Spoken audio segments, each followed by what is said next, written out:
Hi everyone, welcome back. I'm Suzette Burrow. And I'm Andrew Burrow. And we're going to be covering the second video of Atomic Habits. And we're going to be covering the first law, which is make it obvious. Make it obvious. Yes. You know, the thing about habits, they can become unconscious, they talk about. It's something you do so regular that you don't even realize that you're doing it. And the more something becomes unconscious, the more likely mistakes can happen. So with behavior change, with any behavior change, the first step is self-awareness. Pretty important. You have to be self-aware. In order to make a change to something, you have to realize you're doing something different. Correct. So James talks about creating kind of a habit log, right? So you go through the process of listing everything that you do on a normal basis. You wake up, turn off the alarm, check your phone, go to the bathroom, weigh yourself, take a shower, all these things you do kind of naturally throughout the day. Yeah.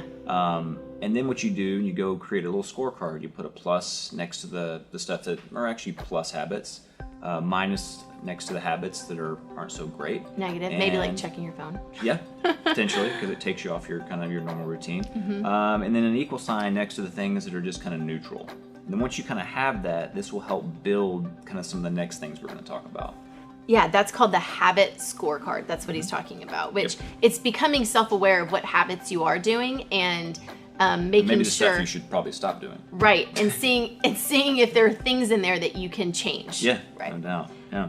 So he talks about a couple ways to start a new habit, and one of the ways is being specific. Yep. Being very specific in what you want to do. So time and place. I will behavior at a time and location. And there's been studies that when you are specific in what you want to do, you're way more likely to actually do it. Yeah, I like a couple of the examples they have here. So say you want to get into meditation.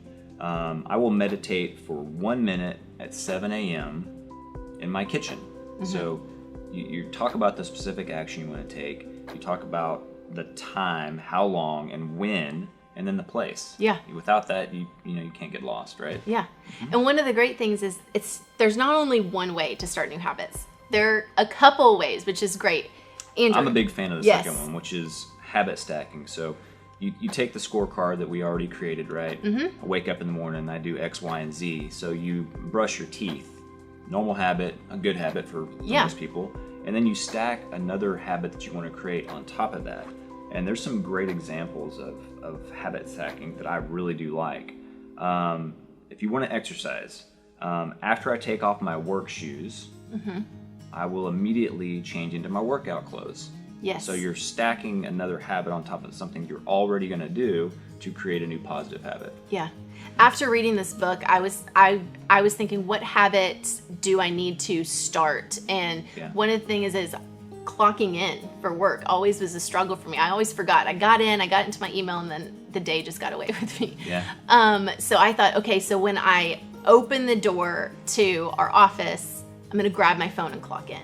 And so that was my habit stacking. My habit was opening the door to our office to grabbing my phone. But I had to be specific about that too. Yeah, so basically whenever you're ready to start a new habit or want to create a new positive habit, go back and look at your scorecard. Yeah. Find all the positive habits that you are already doing. Yeah. And then add something new to it. Habit stacking. Yeah. And then the next section is really great. Environment matters. So the first thing he opens up is with an example of a cafeteria that was selling a lot of sodas because their sodas were right near the register. And those are healthy, right? Those are not great.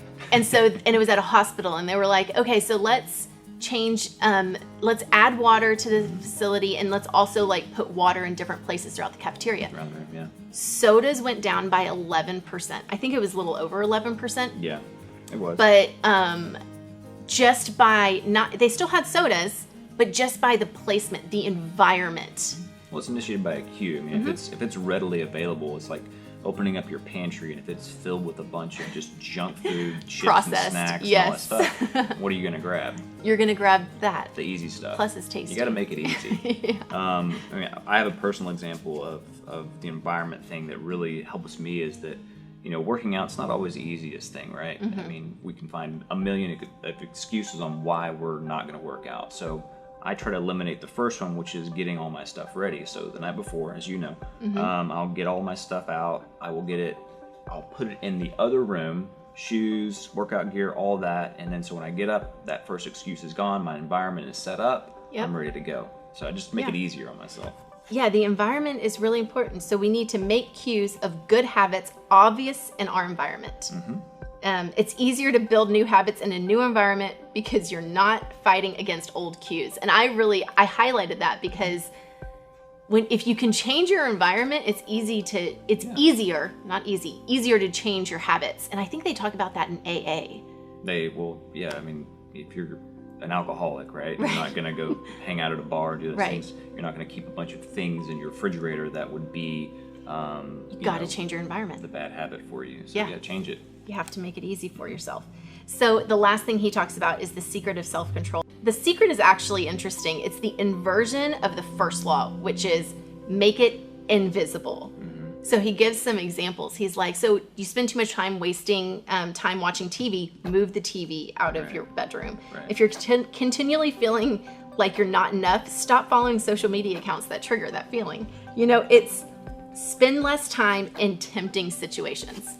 Yeah. Wow. Well, going back to the AA thing, if you're an alcoholic, don't hang out in a bar. Yeah. You probably have to change your friends too. Maybe. Yeah, sure. Okay, guys, that concludes our second video of Atomic Habits and review of the first law, make it obvious. We'll see y'all next time. See ya.